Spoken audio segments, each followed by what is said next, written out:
예언 연구 세미나를 하고 나면 사람들에게 두 가지 생각이 듭니다. 하나는 참 예언이 확실하고 정확하다. 그래서 아마 그 예언대로 예수님이 정말 분명히 오실 것 같다. 그런 믿음이 생깁니다. 또 한 가지는 마지막에 이제 환난과 핍박이 있을 것인데 조금 두렵고 염려가 된다. 그런 생각도 갖는 분들이 많이 계십니다. 그래서 아무래도 이 예언 세미나를 좀 용기와 희망의 메시지로 마무리하는 것이 좋겠다고 생각돼서 마지막 강의 하나를 더 추가하기로 제가 결정을 했습니다. 인류의 마지막 희망은 무엇인가? 라고 하는 총 주제와 함께 진행했던 예언 세미나의 마지막 7번째 강의를 우리가 넉넉히 이기느니라, 이런 제목으로 좀 말씀을 드리겠습니다. 요한계시록 21장 6절과 7절에 보면 또 내게 말씀하시되 이루었도다. 나는 알파와 오메가요 처음과 나중이라. 내가 생명수 샘물로 목마른 자에게 값 없이 주리니 이기는 자는 이것들을 유업으로 얻으리라. 이기는 자는 생명수 샘물을 유업으로 얻을 것이다. 그 말이죠. 나는 저의 하나님이 되고 그는 내 아들이 되리라. 싸움에는 반드시 승패가 있습니다. 이기느냐 지느냐. 근데 우리가 싸울 때 지려고 싸웁니까? 이기려고 싸웁니까? 이기려고 싸우죠. 이 선악의 마지막 치열한 싸움에서도 이겨야 할 것이고 이기는 자는 생명수 샘물을 마실 것이라고 말씀하셨고, 그 생명수 샘물을 마시게 되는 자들이 이제 곧 하나님의 자녀가 되는 것입니다. 그래서 이 마지막 7번째 강의의 제목을 우리가 넉넉히 이기느니라 하고 끄트머리에다가 하나 붙인 것이 In Christ, 그리스도 안에서 우리가 넉넉히 이길 수 있다. 이 말씀을 드리고 싶습니다. 인류의 역사를 한 문장으로 나타내고 있는 성경절, 우리가 너무나 잘 알고 있고 또 제가 아주 자주 많이 사용했던 성경절 무엇인지 아시죠? 창세기 3장 15절을 다시 한번 확인해 보겠습니다. 내가 너로 여자와 원수가 되게 하고 너의 후손도 여자의 후손과 원수가 되게 하리니. 여기서 나는 하나님이시고 너는 뱀 사탄입니다. 내가 너로 여자와 원수가 되게 하고 너의 후손도 여자의 후손과 원수가 되게 하리니. 서로 원수니까 싸우겠죠. 싸움의 결과 여자의 후손은 내 머리를 상하게 할 것이요 너는 그의 발꿈치를 상하게 할 것이니라. 자, 여자와 여자의 후손이 한 편이 되고 뱀과 뱀의 후손이 한 편이 되어서 싸웁니다. 여자와 여자의 후손은 교회와 예수 그리스도를 가리키는 것이고 뱀과 뱀의 후손은 사탄과 이 죄악 세상의 무리들을 가리키는 것입니다. 싸웠습니다. 그런데 여자의 후손은 발꿈치를 상했습니다. 다시 말해서 선악의 싸움에서 선은 발꿈치를 상한 것입니다. 그 다음에 악은, 사탄은 머리를 상할 것이라고 했습니다. 악은 머리를 상함으로 멸망할 것이다. 그 예언이죠. 그러니까 선악의 싸움의 승패는 이미 결정이 되어 있습니다. 누가 이깁니까? 선이 이깁니다. 결정은 이미 나 있는 것입니다. 그런데 그 싸움의 과정은 상당히 복잡합니다. 이 선은 하나님의 백성, 하나님의 자녀들, 그리고 예수 그리스도는 거짓이나 폭력을 사용할 수 없습니다. 사용하지 않습니다. 그런데 악은 거짓과 폭력을 사용할 수 있어요. 그래서 이 싸움의 과정에서는 교회와 하나님의 백성들이 고난당하고 핍박도 당할 것이고 순교도 할 것입니다. 그러나 결국에 가서는 반드시 하나님의 백성들이 선이 승리하게 되어 있습니다. 그래서 그러한 과정 속에서 어느 시대나 성도들에게는 인내와 믿음이 필요하다, 그렇게 말씀하고 계십니다. 자, 그래서 다시 한번 그 역사를 통해서 드러난 이 선악의 싸움의 본질과 그 양상을 다시 한번 그동안 예언 세미나, 6회 예언 세미나를 통해서 여러분이 공부하셨던 것들을 간단하게 또 요약해 보겠습니다. 우리가 이 지구상에 살고 있고 세월이 지나면서 이제 역사가 만들어집니다. 이 역사의 과거를 확인하고 현재를 점검해서 우리가 미래를 예측할 수 있습니다. 어떻게 이것이 가능합니까? 우리가 한 주일 동안 예언 세미나 하면서 예언을 통해서 우리는 과거를 확인하고 현재를 잘 살펴보고 미래를 예측할 수 있다는 사실을 배우게 되었습니다. 그래서 우리가 이 예언을 통해서 이 선악의 싸움이라는 관점으로 이 성경을 보면 역사가 정확하게 풀어집니다. 이 지상의 모든 역사는 배후에서 선과 악의 싸움이에요. 하나님과 사탄 사이의 싸움이에요. 우리가 그런 선악의 싸움이라는 관점을 가지고 이 역사를 봐야 역사가 정확하게 풀어지고 미래를 우리가 예측할 수 있습니다. 제가 하나씩 이제 정리를 하면서 설명을 드리겠습니다.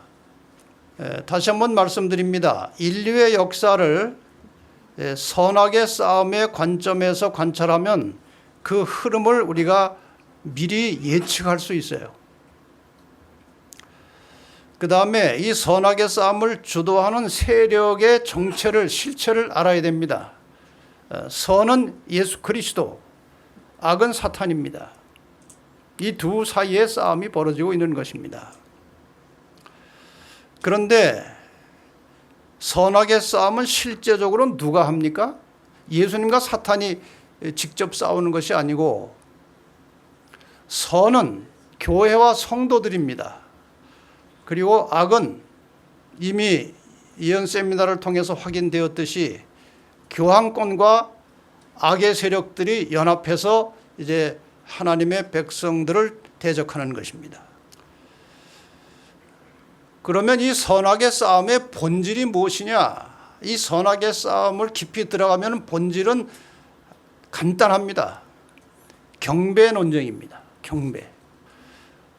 우리는 이 선과 악의 싸움이 경배 논쟁이라는 사실을 예수님께서 이 땅에 내려오셨을 때 사탄에게 받은 그 시험을 통해서 명확하게 확인할 수 있습니다. 마태복음 4장 9절 10절에 사탄이 예수님을 시험할 때에 무엇이라고 세 번째 시험을 했습니까? 내게 엎드려 뭐하면? 경배하면. 그랬더니 예수님께서 뭐라고 대답했습니까? 하나님께 경배하고 다만 그를 섬기라. 이건 간단한 말이지만 굉장히 중요한 거예요. 이 지상에서 일어나고 있는, 이 역사의 배후에서 일어나고 있는 모든 싸움의 핵심은, 본질은 누구를 경배하느냐 하는 것입니다. 자, 그러면 경배 논쟁의 핵심이 무엇이냐? 경배의 대상이 누구냐 하는 것입니다. 하나님을 경배하냐, 사탄을 경배할 것이냐. 이 둘 중에 하나를 경배하게 돼 있어요. 하나님을 진심으로 경배하지 않으면 자기가 아무도 경배하지 않는다고 할지라도 그는 사탄을 따르는 것입니다. 사탄을 경배하는 자가 되는 것입니다. 결국은 둘 중에 하나입니다. 중간은 없어요. 자, 누구를 경배하는가 하는 것이 무엇으로 확인되느냐? 이것이 경배일입니다. 지금 성경과 역사에 나타난 두 개의 경배일은 안식일 아니면 주일입니다. 이건 참 말씀드리기가 쉬운 문제는 아닙니다만은 지금 제가 드린 이 경배일의 문제를 제가 제시할 때에 이 주일, 이제 일요일에 예배하시는 분들이 이제 반드시 이런 말씀을 하십니다. 충분히 제가 이해가 됩니다. 우리가 일요일에 모여서 예배를 드리지만 일요일 태양신 숭배일이라고 말하는데 우리가 태양신 섬기는 것도 아니고 우리가 사탄을 숭배하는 것이냐? 우리가 일요일에 모여서 예배 드리지만 하나님을 예배한다 그렇게 말합니다. 당연하죠. 그런데 우리가 이런 의미에서 이 가인의 제사를 깊이 생각하셔야 됩니다. 가인이 제사를 드릴 때 그 제사의 대상은 사탄입니까? 하나님입니까? 하나님이에요. 가인이 제사 드릴 때 하나님께 드리는 것이지 사탄에게 드리는 게 아닙니다. 그러나 하나님께서 하나님이 지정하신, 하나님이 말씀하신 방법을 따르지 않고 다른 제물을 가져와서 하나님께 예배 드리는, 제사 드리는 가인의 제물을 거절하셨습니다. 현재 하나님께서 이 성경을 통해서 지정해 주신 예배일은 제7일 일곱째 날 안식일입니다. 그리고 그날은 현재의 토요일입니다. 그런데 사탄은 이 가톨릭을 통해서 이 경배일을 안식일에서 주일로 옮겼고 이것이 마지막 시대의 선악의 싸움에서 아주 심각한 논쟁거리가 된다는 것입니다. 여러분 자주 보셨듯이 이 지상에 지금 십계명이 두 개입니다. 하나님의 십계명이 있고 천주교 십계명이 따로 있습니다. 잘 보세요. 두 개의 십계명이 있어요. 많은 개신교인들이 이 두 개의 십계명을 잘 모릅니다. 안타깝게도. 오늘날 이 개신교회가 하나님의 십계명을 강조하면서도 천주교의 십계명을 지키는 것은 상당히 아이러니한 일입니다. 또 모순이에요. 종종 십계명이 폐했다고 말하는 분들이 계시는데 여러분 저 십계명을 잘 보시면 폐할 것이 하나도 없습니다. 나 외에 다른 신들을 섬기지 말라. 이게 폐하면 큰일 납니다. 사탄 섬겨도 되고 잡신을 섬겨도 죄가 아닙니다. 우상 만들어 섬기지 말라. 이게 어떻게 폐할 수 있습니까? 살인하지 말라, 간음하지 말라. 이게 어떻게 폐할 수 있는 계명인가요? 폐할 수 없는 것입니다. 똑같은 원리로 네 번째 계명 안식일을 기억하여 거룩히 지키라. 절대로 폐할 수 없는 것입니다. 그래서 천주교에서는 십계명 중에 안식일을 지키라고 하는 것을 주일을 지키고 이렇게 바꾸는 것입니다.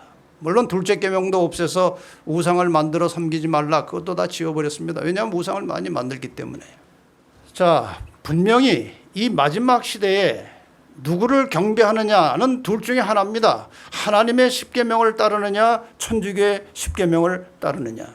이 선택이 결국 모든 하나님을 믿는 사람들의 영원한 운명을 결정하는 것입니다.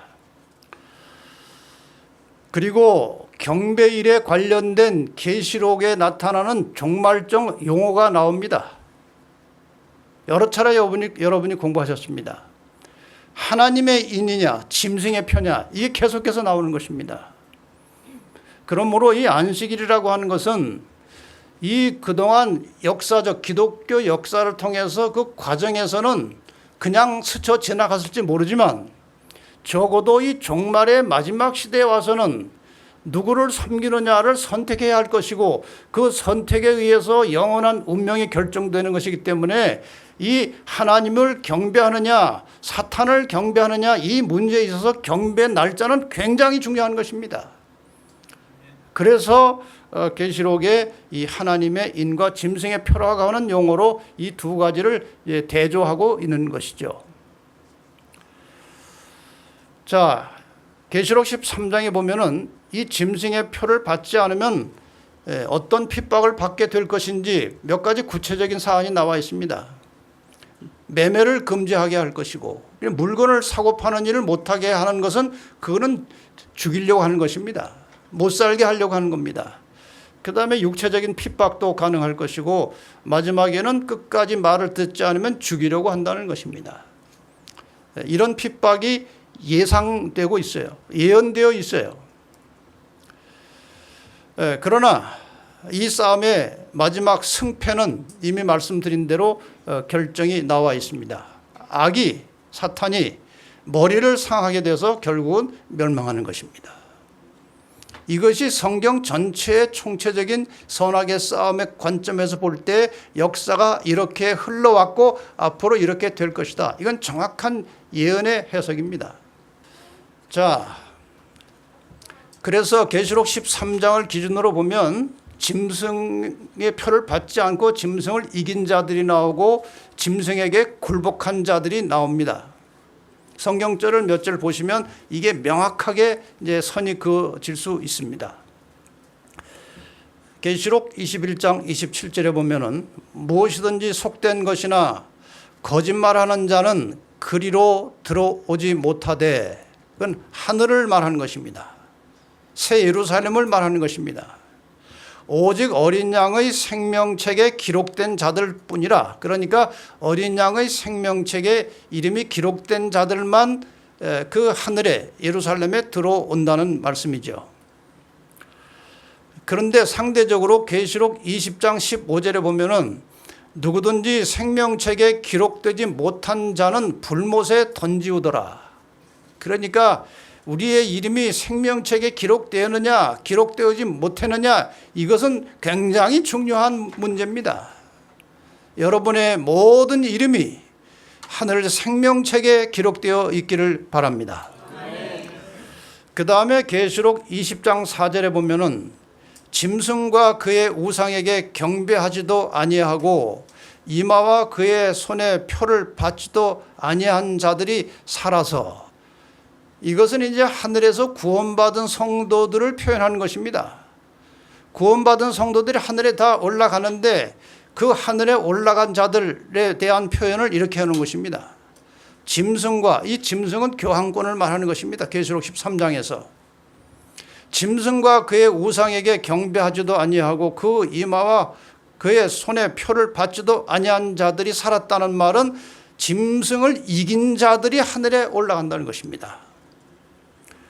반면에 계시록 14장 9절에 10절에 보면 누구든지 짐승과 그의 우상에게 경배하고 이마에나 손에 표를 받으면 하나님의 진노의 포도주를 마시리니 그 진노의 잔에 섞인 것이 없이 부은 포도주라. 이게 섞인 것이 없다는 말은 이게 마지막 진노이기 때문에 더 이상 자비가 필요 없다는 것입니다. 자비가 섞이지 않았다는 거예요.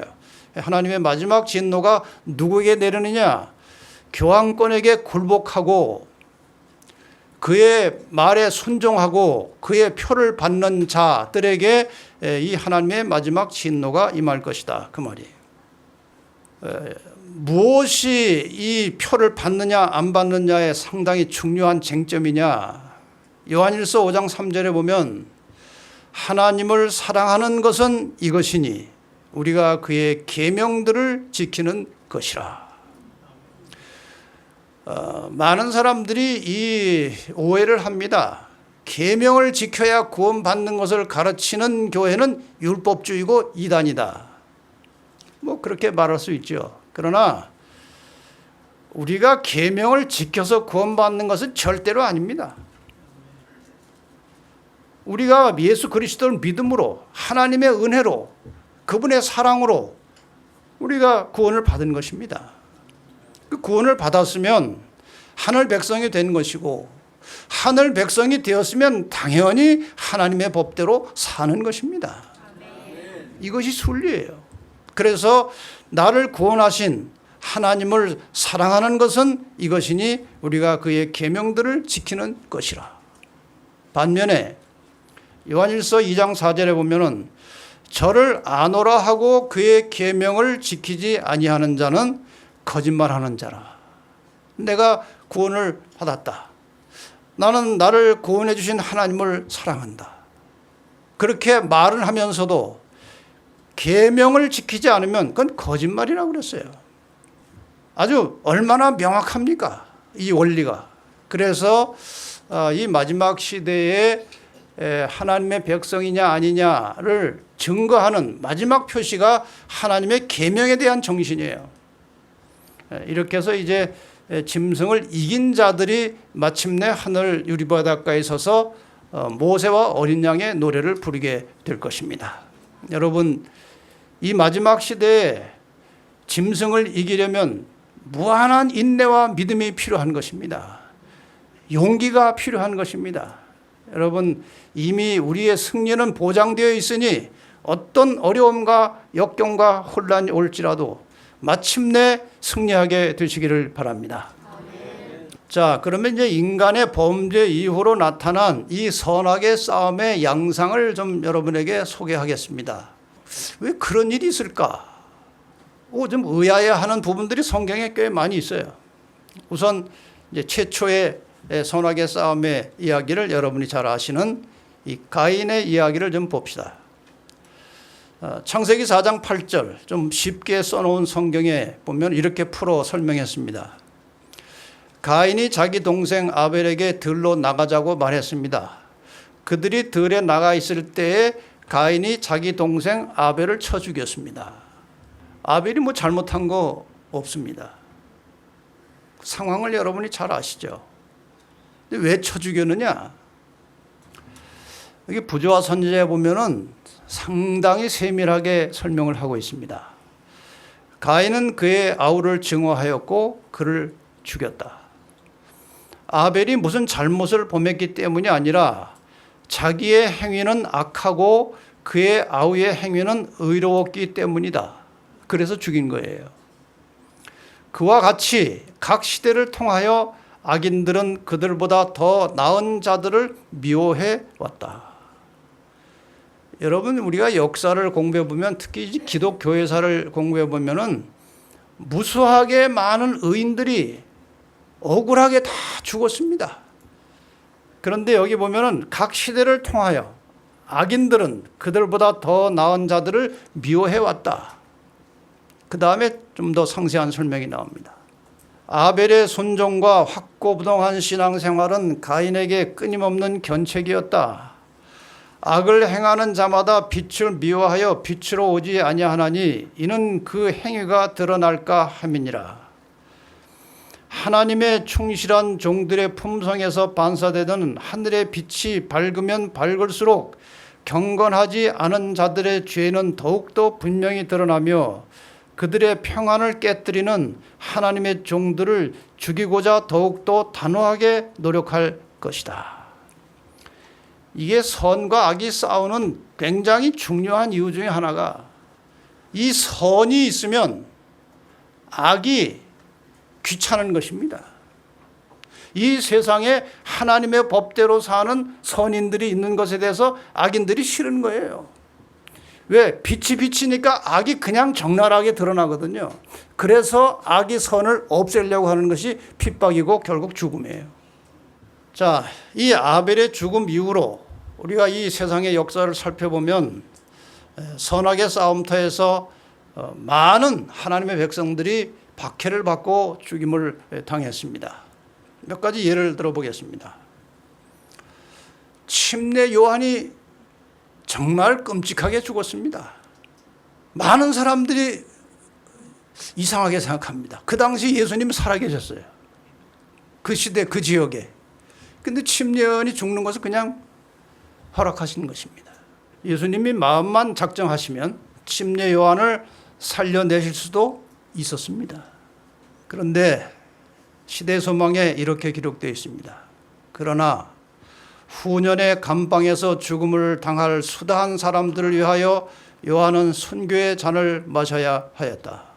예수를 따르는 자들이 외로운 옥중에서 신음하고 칼이나 고문대나 화형뒤에서 죽임을 당하여 겉으로는 하나님과 사람에게 버림을 당한 것처럼 보일 때에 그리스도께서 친히 그의 충성됨을 증거하셨던 침례 요한도 그와 유사한 경험을 겪었다는 생각에 그들의 마음이 얼마나 든든함을 느낄 것인가.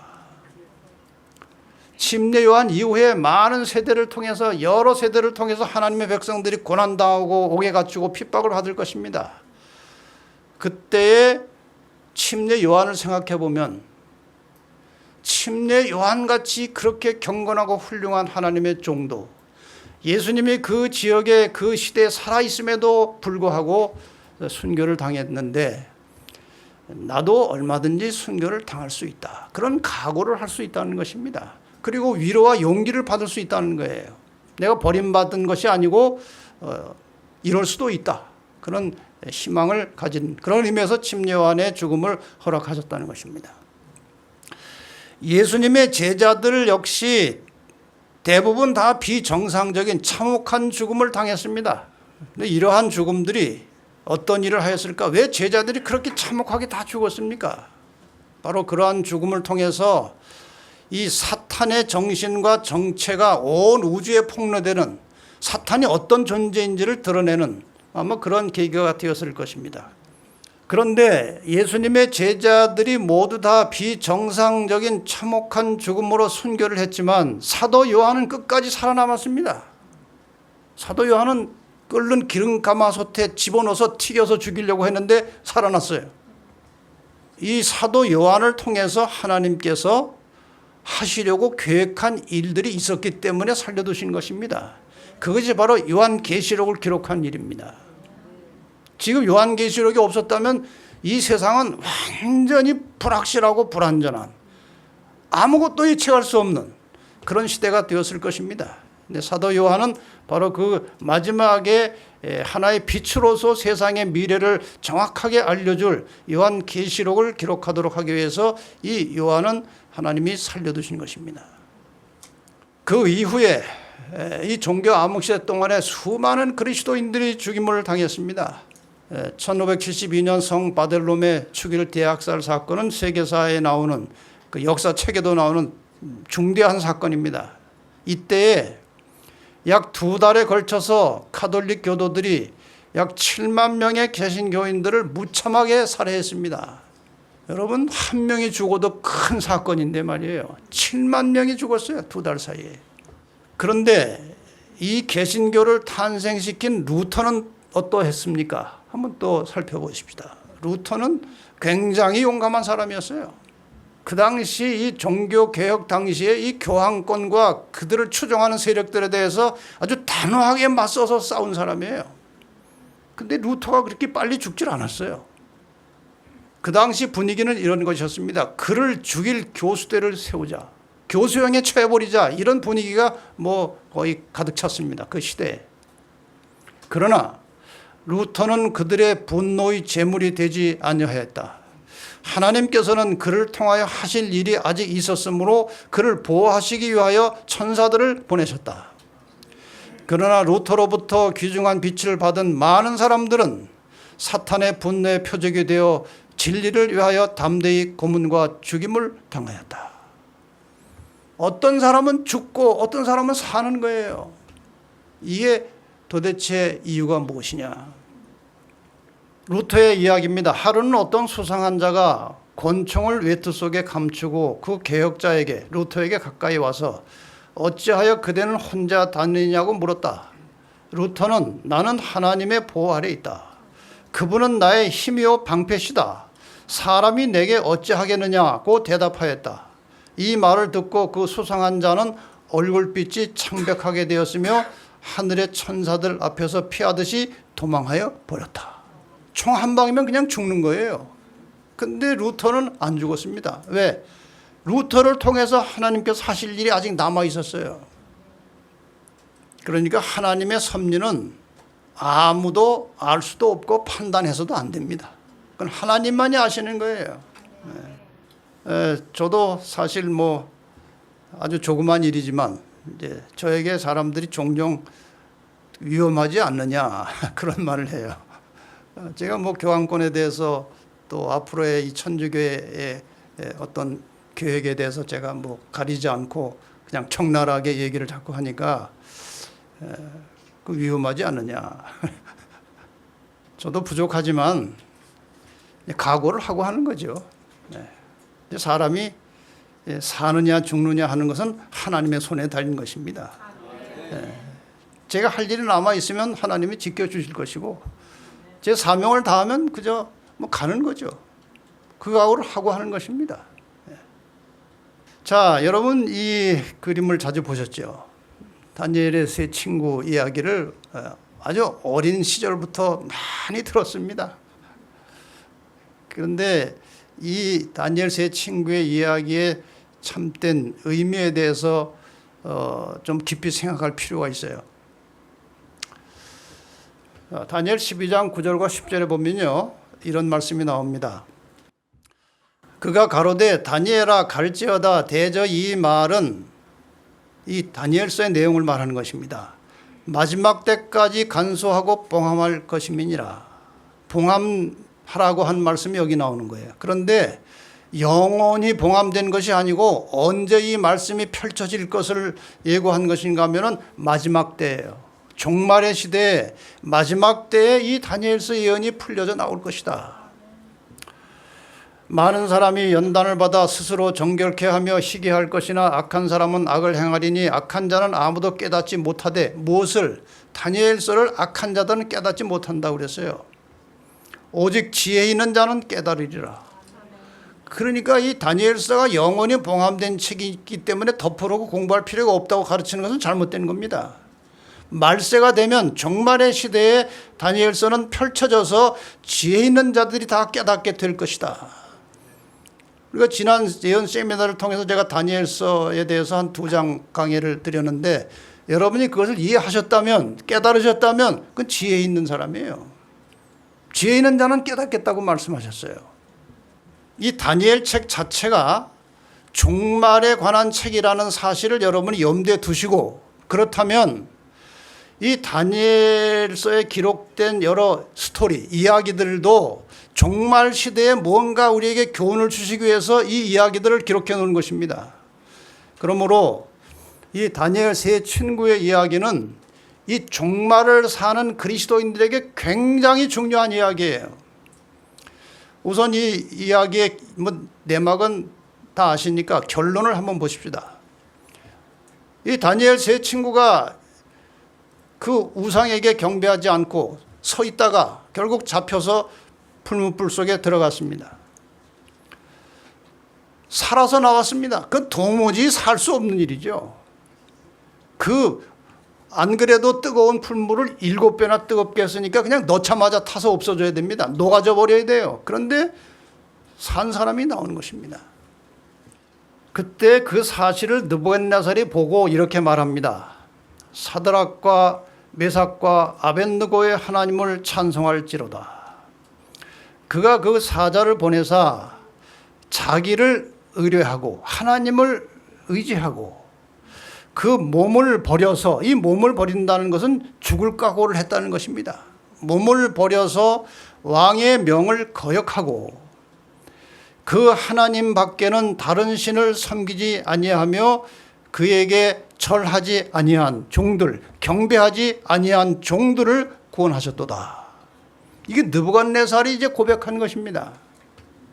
이것이 다니엘서가 종말에 관련된 책이라고 우리가 이제 가정할 경우에, 가정이 아니라 사실 이 자체가 종말을 위한 책입니다.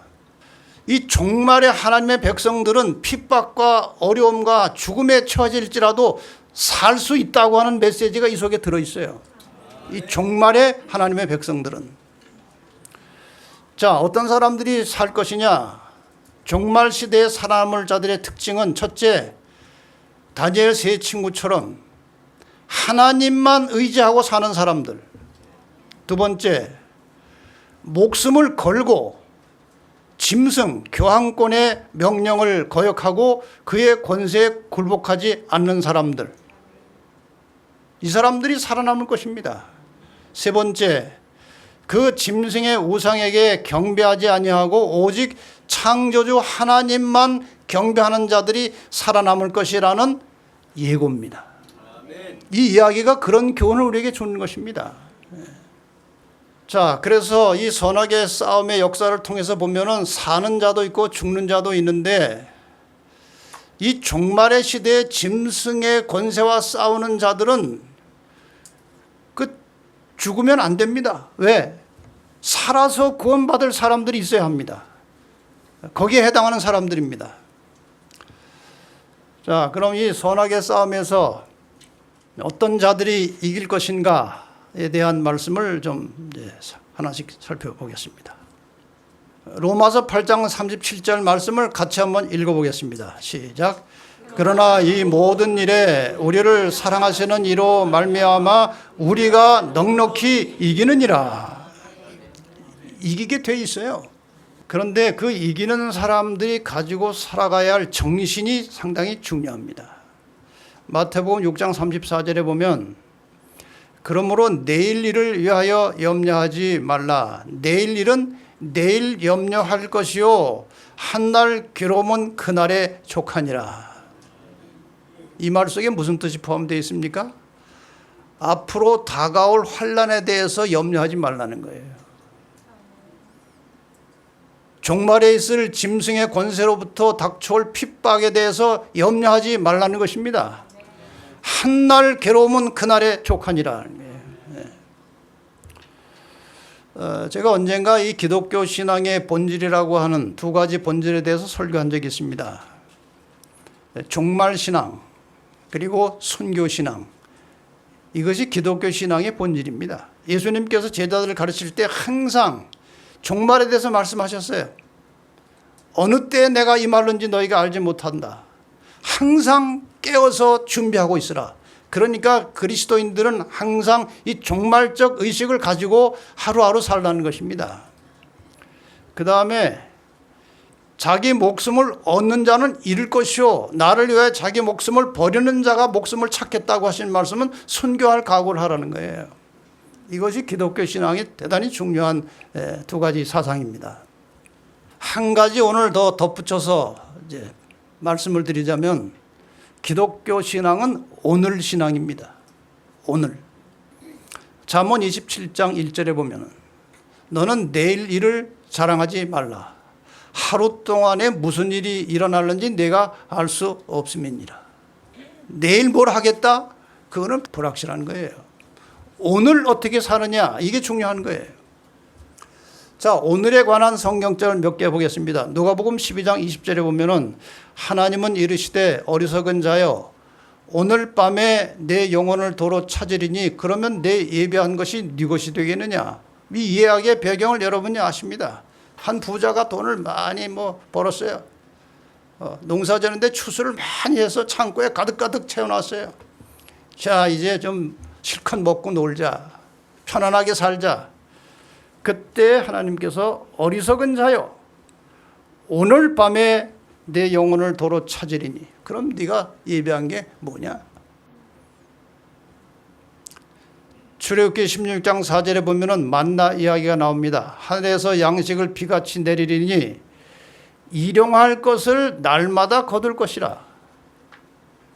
하루 쓸 것을 거두라는 거예요. 하루 쓸 것만 있으면 족하다는 사상입니다. 날마다 거두라는 거예요. 근데 어떤 사람이 2, 3일분을 한꺼번에 거둬간 사람들이 있었나 봐요. 이 말씀을 무시하고 이틀분, 3일분을 거뒀어요. 20절 더러는 아침까지 두었더니 벌레가 생기고 냄새가 난지라. 썩어서 못 먹게 된 거예요. 주기도문에도 이 말씀이 나옵니다. 마태복음 6장 11절 오늘날 우리에게 일용할 양식을 주옵시고. 이건 굉장히 중요한 그리스도인의 신앙 철학입니다. 오늘 하루에 충실하라는 거예요. 뒷날을 염려하지 말라는 것입니다. 히브리서 3장 13절에도 오직 오늘이라 일컫는 동안에 매일 피차 권면하여 너희 중에 누구든지 죄의 유혹으로 강팍하게 됨을 면하라. 죄에 대해서도 형제들과의 관계에 있어서도 하루하루 서로 화목하고 깨끗하게 살라는 것입니다. 오늘 하루 불화하지 말라는 거예요. 혹시 불화했을지라도 오늘 하루 중에 해결하라는 거예요. 이것이 기독교 신앙입니다. 히브리 13장 8절에도 예수 그리스도는 어제나 오늘이나 영원토록 동일하시니라. 다시 말하면 이 말씀을 종합해 보면요, 마지막 환난에 대해서도 미리 염려하거나 두려워하지 말라는 것입니다. 그거는 그때 가서 할 일이고 오늘 하루나 잘 살아라 이거예요. 오늘 하루도 제대로 못 사는 주제에 무슨 몇 년 후에 있을 것까지 걱정하느냐 이게. 오늘 하루를 하나님의 말씀에 충실하게 살면 미래의 환난에서도 넉넉히 이길 수 있다는 것입니다. 이 오늘 신앙에 대해서 이제 몇 말씀을 드리고 이제 마치겠습니다. 이 우리의 높은 부르심이라고 하는 책에 보면은 주옥 같은 말씀들이 많이 나옵니다. 여기 말씀을 제가 몇 가지로 요약한 것입니다. 첫째, 하나님은 우리의 오늘의 필요를 오늘 채워주신다는 거예요. 그 허락은 우리들이 미래의 긴급한 일을 위하여 오늘 힘을 가지게 될 것이라는 것이 아니다. 얘기된 미래의 어려움은 그것이 우리에게 이르기 전에 미리 대비될 것이라는 것도 아니다. 좀 말이 번역이 조금 어색합니다만 무슨 뜻인가 하면은 앞으로 있을 일을 이기기 위해서 극복하기 위해서 오늘 힘을 주시겠다는 말이 아니라 그 말이에요. 만일 우리들이 믿음으로 행한다면 우리의 환경이 요구하는 대로 그에 따른 권능과 준비를 기대할 수 있을 것이다. 우리가 날마다 믿음으로 살게 되면 미래에 어떤 환경이 올지라도 거기에 필요한 권능을 하나님께서 그때 주실 것이다. 그 말입니다. 그러니까 미리 염려하지 말라는 거예요. 두 번째, 비슷한 말씀이지만 다시 다른 각도에서 좀 보겠습니다. 하나님의 은혜와 능력은 필요에 따라 오늘 임하는 것이다. 내일의 은혜는 오늘에 주어지지 않을 것이다. 사람의 궁핍은 하나님의 기회다. 오늘 내가 뭐가 필요하면 그것이 하나님께서 우리를 도울 수 있는 기회라는 것입니다. 하나님의 은혜는 결코 낭비되도록 주어지지 않을 것이요, 잘못 적용되거나 악용되도록 또는 사용하지 않으므로 녹슬어 버리도록 주어지지 않을 것이다. 하나님의 은혜가 날마다 내려오는데 분량이 얼만큼씩 내려온다는 거예요. 하루 분량. 여기 표현이 좀 재밌어요. 은혜가 많으면 낭비할 수 있다. 혹은 잘못 적용될 수 있다. 근데 은혜가 이만큼이 왔는데 사용하지 않으면 녹슬어질 수 있다. 이런 표현을 하시는 것을 보면은 한날의 은혜는 한날에 족한 것입니다. 너무 많은 욕심 부리지 말고 하나님 오늘 이 한날에 필요한 은혜를 저에게 주시면 감사하겠습니다. 그렇게 은혜를 구하라는 거예요. 한날에 필요한 은혜가 주어지면 그냥 그것으로 족한 줄 알고 그렇게 살라는 것이고, 또 연약한 인간에게는 하루하루 순간순간마다 하나님의 은혜가 필요한 것입니다. 후일에 있을 환난에 대해서 오늘 염려하거나 두려워할 필요가 없고, 그때 가면 그때의 이길 힘과 은혜를 오늘 달라고 애쓰지 말라는 것입니다. 그건 그때 가면 또 하나님이 주신다는 거예요. 세 번째, 매일의 의무에 충실하면 필요할 때 능력이 임한다. 이런 말씀이 있어요. 하나님을 사랑하고 두려워함으로써 매일의 책임을 완수하고 순종하는 자녀로서 겸손한 마음으로 행할 것 같으면 하나님께로부터 오는 지혜와 권능이 후일에 견디기 어려운 모든 환경 가운데서도 그대에게 주어질 것이다. 여러분, 우리가 날마다 매일의 생활 속에서 하나님의 은혜를 경험하고 살다 보면 나중에 어떤 힘든 견디기 어려운 환경 가운데 왔을지라도 하나님의 은혜를 우리가 받을 수 있다는 것입니다. 하루하루 매일의 책임을 완수하고 살라는 것입니다. 네 번째, 우리는 날마다 힘의 근원인 하나님과 함께 있어야 한다. 우리는 날마다 우리의 힘의 근원과 가까이 있어야 하며, 그리하여 원수가 홍수처럼 밀려 들어올 때에 주님의 영께서 우리를 위하여 원수를 대항하여 깃발을 올리실 것이다. 우리가 매일 하나님과 함께 동행하며 하나님의 은혜 속에서 살다 보면 나중에 악한 세력이 우리를 덮쳐오려고 할 때 하나님께서 그분의 깃발을 올려 세우실 것이다. 이게 얼마나 용기가 되는 말씀이에요. 그러니까 염려하지 말라는 것입니다. 우리에게 그날에 필요한 힘을 주신다는 하나님의 약속은 확실하다. 우리는 현재의 필요를 위해서 주어지는 능력 안에서만 장래에 대해서도 확신할 수 있다. 그러니까 매일의 생활 속에서 하나님의 은혜와 능력을 경험하고 살다 보면 나중에 얼마든지 이길 수 있으니까 걱정하지 말고 현재 늘 하나님의 은혜와 능력 안에서 생활하는 훈련을 하라는 것입니다. 다섯 번째, 때가 되면 우리도 순교자의 용기와 충성을 가질 수 있다. 우리는 하나님 없이 이 시대의 시련들을 대처할 수 없을 것이다. 우리들은 저들이 처해였던 환경 가운데 놓여지기까지는 옛날 순교자의 용기와 충성을 나타내지 않을 것이다. 이 말씀을 다른 말로 바꾸면 무슨 뜻인가 하면요, 옛날 그 순교했던 사람들이 당했던 그 형편, 그 처지가 우리들에게 임하게 되면 우리도 그런 용기와 충성심을 가질 수 있다는 말이에요. 지금 미리 우리가 내가 그때 그 어려움 속에서 이 충성을 지킬 수 있을까 걱정하지 말라는 거예요.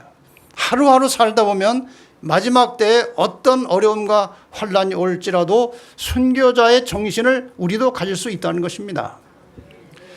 각각 매일의 긴급 사태를 위하여 매일의 은혜의 공급을 받아야 할 것이다. 이와 같이 우리들은 우리 주 예수 그리스도의 지식과 은혜 가운데서 자라나므로 만일 핍박이 우리에게 오거나 예수의 믿음과 하나님의 거룩한 계명을 지키기 위하여 감옥에 우리들이 갇혀야 한다면 내 사는 날을 따라서 능력이 있으리로다 하신 허락을 믿을 것이다. 언제라도 하나님께서는 우리를 도우실 준비를 갖추고 계시다가 우리가 어떤 환경과 역경과 어려움에 처할지라도 그때 하나님께 우리가 부르짖으면 하나님이 즉시로 응답해 주신다는 약속입니다. 여섯 번째로, 하나님은 우리의 돕는 자시요 언제나 우리의 힘이 되신다. 하나님 안에서의 체험은 날마다 더 귀중하게 된다. 장래의 걱정을 미리 빌리지 말라. 지금 우리 이렇게 살다 보면 이 걱정을 많이 하는 사람들은요, 오늘 걱정거리가 다 떨어지면 이제 걱정을 또 미리 가부를 합니다. 아직 있는 일도 아닌데 있을 일에 대해서 이렇게 되면 어떻게 될까 또 걱정하는 거예요. 그 말이에요. 장래 걱정을 미리 빌리지 말라. 우리에게 필요한 것은 오늘이다. 주님은 우리의 돕는 자시오, 우리의 하나님이시오, 모든 필요한 때에 우리의 힘이 되신다. 이것은 역대하 32장 8절에 있는 말씀인데, 이 말씀은 히스기야 왕이 이제 전쟁할 때에 사네립과 함께 그 적군과 대치하고 있을 때에 자기 편 군사들에게 한 말인데 아주 유명한 말입니다. 저와 함께하는 자는, 저 사네립과 그 군대와 함께하는 자는 육신의 팔이요, 우리와 함께하는 자는 우리 하나님 여호와시라. 반드시 우리를 도우시고 우리를 대신하여 싸우시리라. 왜 우리가 자꾸 두려워합니까? 왜 염려가 됩니까? 우리가 싸우려고 하기 때문에 염려가 되는 거예요. 이 싸움은요, 우리가 해서 이길 싸움이 아니에요. 때가 되면 하나님께서 하나님의 깃발을 올리시고 하나님이 우리의 대장이 되셔서 우리를 위해서 싸우시는 것입니다. 그러니 이길 수밖에 없는 거예요. 7번째로, 오늘 하루가 나에게 주어진 마지막 날인 것처럼 충실하게 살아야 한다.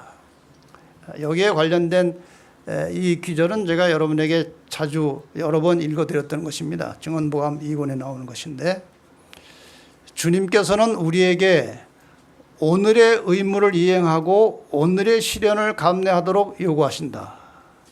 우리는 오늘 말과 행동에 실수하지 않도록 조심해야 한다. 우리는 오늘 하나님을 찬양하고 그분께 영광을 돌려야 한다. 오늘 산 믿음을 활용함으로써 우리는 원수를 정복해야 한다. 우리는 오늘 하나님을 찾고 그분이 없이는 안식을 얻을 수 없다는 것을 결심해야 한다. 우리는 오늘이 우리에게 주어진 마지막 날인 것처럼 깨어있고 활동하고 기도해야 한다. 그렇게 되면 우리의 생애는 참으로 진지해질 것이다. 우리는 모든 말과 행동에서 예수님을 밀접히 따르게 될 것이다. 오늘이 확실한 사람, 오늘 충성하는 사람에게 내일이 있는 것입니다. 오늘 불충실하고 오늘 두려워하는 사람에게는 내일도 없습니다.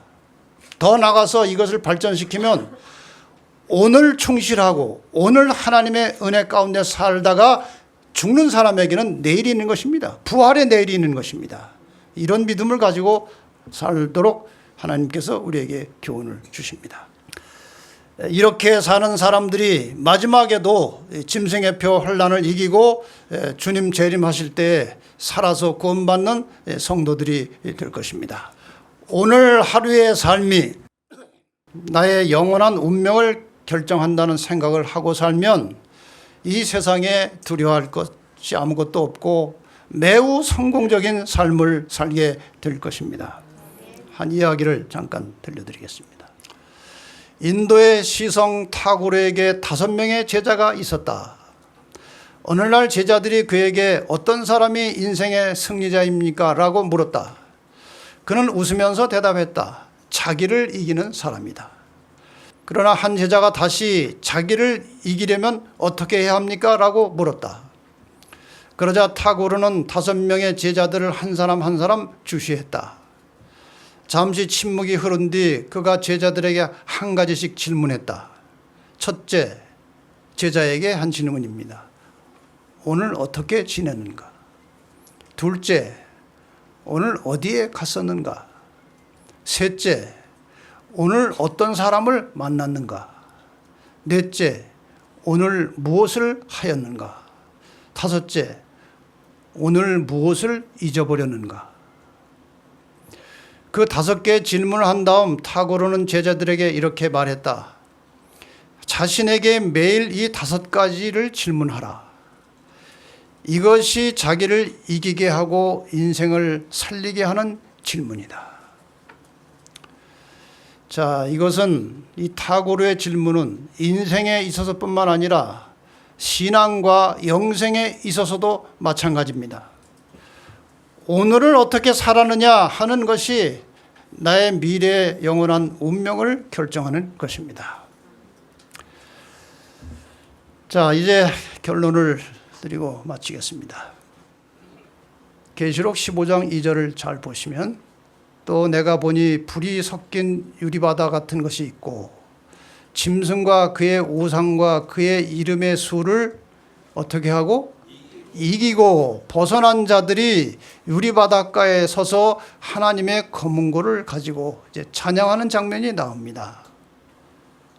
계시록 20장 4절에 보면은 또 짐승과 그 우상에게 경배하지도 아니하고 이마와 손에 그의 표를 받지도 아니한 자들이 살아서 그리스도로 더불어 1000년 동안 왕노릇하니. 여러분, 이 두 성경절 보시면 어떤 생각이 드십니까? 마지막 짐승의 표 환난을 당한 자들은 죽지 않고 하늘에 간다는 것입니다. 여기 죽지 않고 이 사람들 하늘에 올라가 있는 장면이에요. 이렇게 정리할 수 있겠습니다. 선악의 마지막 싸움에서 짐승의 권세에 굴복하지 않고 이긴 자들은 예수님 재림 시 살아서 승천하여 주님을 만나게 될 성도들입니다. 그러므로 그들이 비록 마지막 짐승의 표 환난을 당할 것이지만 하나님의 도우심으로 그 모든 핍박과 죽음의 위협을 극복하고 마침내 승리하여 영원한 생명의 상급을 받게 될 것입니다. 믿으십니까? 실제로 그러한 기록들이 마지막 사건들 책에 여기저기 나와 있어서 읽어드리겠습니다. 하나님의 남은 백성에 대하여 최후에 공포될 법령은 아하수에로가 유대인들에게 내린 법령과 매우 비슷한 것이다. 이 아하수에로 왕이 그 바사 왕국이죠. 모르드게하고 하만 사건 여러분이 잘 아시죠. 그 사건 때문에 결국 하만의 그 계략에 이 왕이 속아 넘어가 가지고 유대인들을 어느 날 몇 시에 다 죽이라고 하는 그런 전멸 그 명령을 내렸습니다. 당신의 율법에 대한 하나님의 백성의 경의는 여호와 경외하기를 버리고 당신의 안식일을 짓밟고 있는 자들에게 끊임없이 견책이 된다. 이 하나님의 백성들이 살아가는 모습이 계속 그들을 무언으로 정죄하는 것입니다. 당신 잘못하고 있다는 사실. 그게 다 싫은 거예요. 그래서 이 당시에도 그런 명령이 한번 내린 적이 있죠. 만일 하나님의 백성들이 그분을 신뢰하고 믿음으로 그분의 능력에 의지할 것 같으면 사탄의 계획들은 모르드게의 시대에서와 마찬가지로 현저하게 우리 시대에서도 실패로 끝날 것이다. 이 모르드게 시대에 여러분이 아시는 대로 유대인들이 다 죽을 뻔했는데 에스더가 하나님을 의지하여 죽으면 죽으리라 하고 왕에게 가서 이런 사실을 고함으로 나중에 역전이 돼가지고 하만이 매달려 죽은 것입니다. 이런 역전극이 마지막에도 일어날 것이라 그 말이에요. 아무도 그 충성된 각 사람을 둘러 진치고 있는 강한 수호자들의 경계막을 깨뜨릴 수 없다. 어떤 사람들은 도시와 촌락들에서 피해가다가 공격을 받는다. 그러나 그들을 해하고자 높이 들려진 검은 마치 지푸라기처럼 무력하게 꺾여져 힘없이 떨어진다. 또 어떤 사람들은 전사의 모양을 한 천사들에 의하여 보호를 받는다. 우리가 그동안 핍박의 역사를 보면은 루터 같은 사람들은 보호를 받고 살아났습니다. 다니엘 세 친구 살아났습니다. 마찬가지 원리로 이 마지막 시대에 살아서 구원받을 성도들은 어떤 핍박과 어려움이 올지라도 살게 될 것을 말씀하신 것입니다. 하나님의 백성들은 고난을 면치 못할 것이다. 박해와 고통을 당하고 궁핍과 고난을 견딜지라도 그들은 죽도록 버려지지 않을 것이다. 여러분 두려워하지 마시고 하루하루 말씀 따라 충실하게 살면 하나님께서 우리를 이기게 해 주실 것입니다. 여러분 그 마지막 환난을 내가 당할 수 있도록 기도하시기 바랍니다. 왜냐하면 살아서 구원받는 사람들이에요. 모든 인간이 어차피 죽어야 되는데 살아서 구원받는다면 이 얼마나 큰 영광입니까? 여러분 마지막까지 끝까지 잘 견디고 승리하셔서 살아서 구원받는 성도의 무리에 들어가시게 되기를 바라고 마지막 요한복음 16장 33절 말씀을 읽고 마치겠습니다. 이것을 너희에게 이름은 너희로 내 안에서 평안을 누리게 하려 함이라. 세상에서는 너희가 환난을 당하나 담대하라.